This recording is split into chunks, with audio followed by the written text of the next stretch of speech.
Good morning, fifth day. Today we are going to get started in our next unit.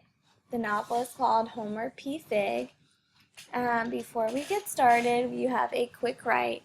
It says, describe a time when you stood up for someone or someone stood up for you.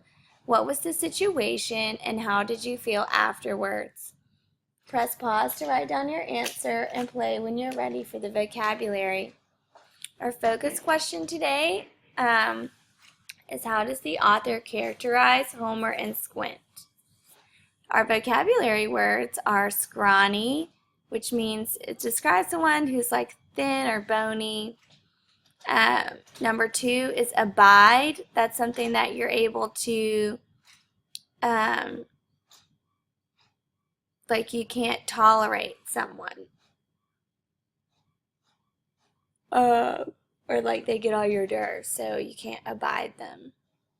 And then number 3 is lynch. That's when you kill someone by hanging them. All right. For our read aloud today, we're going to read this text called Historical Fiction. You can go ahead and tear it off of the back page of your notes. And you can see it's been highlighted for you, so you'll want to make some notes in the margins. But before we get started, we have box 1, and it says fiction stories have CSPS plus T, and we're going to write down what CSPS plus T stands for. Okay, so the C stands for characters, the S stands for setting, the P stands for problem, the S stands for setting, and the T stands for theme. Press pause to write down your answer and play when you're ready for box 2. Okay, the novel we're going to be reading is historical fiction. That's a subgenre of fiction. So we have fiction text, but it could be realistic fiction, which means the characters could be real people, but they're actually not. Historical fiction, we're going to read about that today, but it takes place during a time period that was real. Science fiction, fantasy, mystery,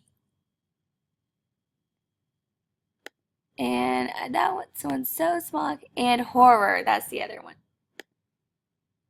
Okay? There we go, horror. All right, so in box 3, we're going to read this text and we're going to answer the questions about historical fiction. And the first question we're looking for is, why is historical fiction written? Let's start reading.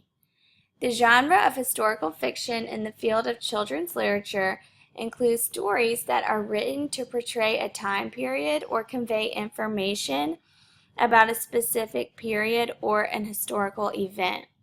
Usually, the event or time period is about 30 years in the past. Okay, so we have our first reason for why historical fiction is written, and we could write down our answer in box 3A. Historical fiction texts are written to convey a time period or information about a specific time period or historical event. Press pause to write down your answer in 3A and play when you're ready to keep reading. I'm at paragraph 2. Some well-known examples are Karen Cushman's Catherine Called Birdie and The Midwife's Apprentice, and Christopher Paul Curtis's The Watsons Go to Birmingham, 1963, and Bud Not Buddy. In historical fiction, setting is the most important literary element. Because the author is writing about a particular time in history, the information about the time period must be accurate, authentic, or both. To create accurate and authentic settings in their books, authors must research the time period thoroughly. They must know how people lived, what they ate, what kinds of homes they had, and what artifacts were a common part of their lives. Okay, if we stop right there, box 3B says, what literary element is the most important in historical fiction?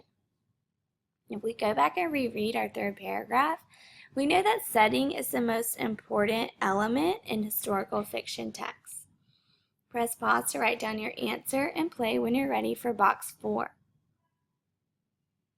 It says, what makes the story fiction in a historical fiction text?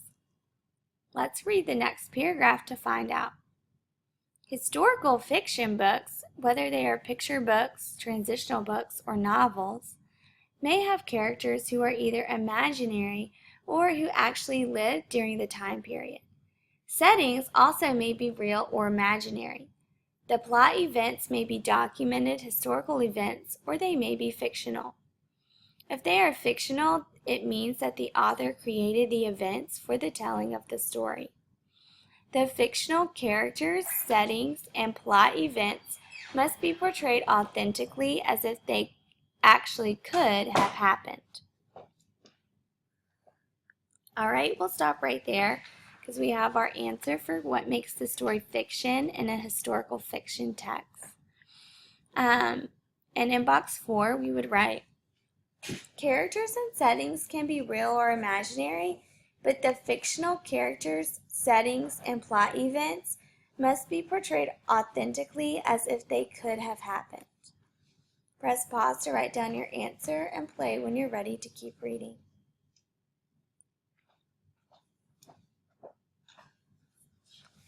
A classic example of historical fiction is Johnny Tremain, a 1944 Newbery Medal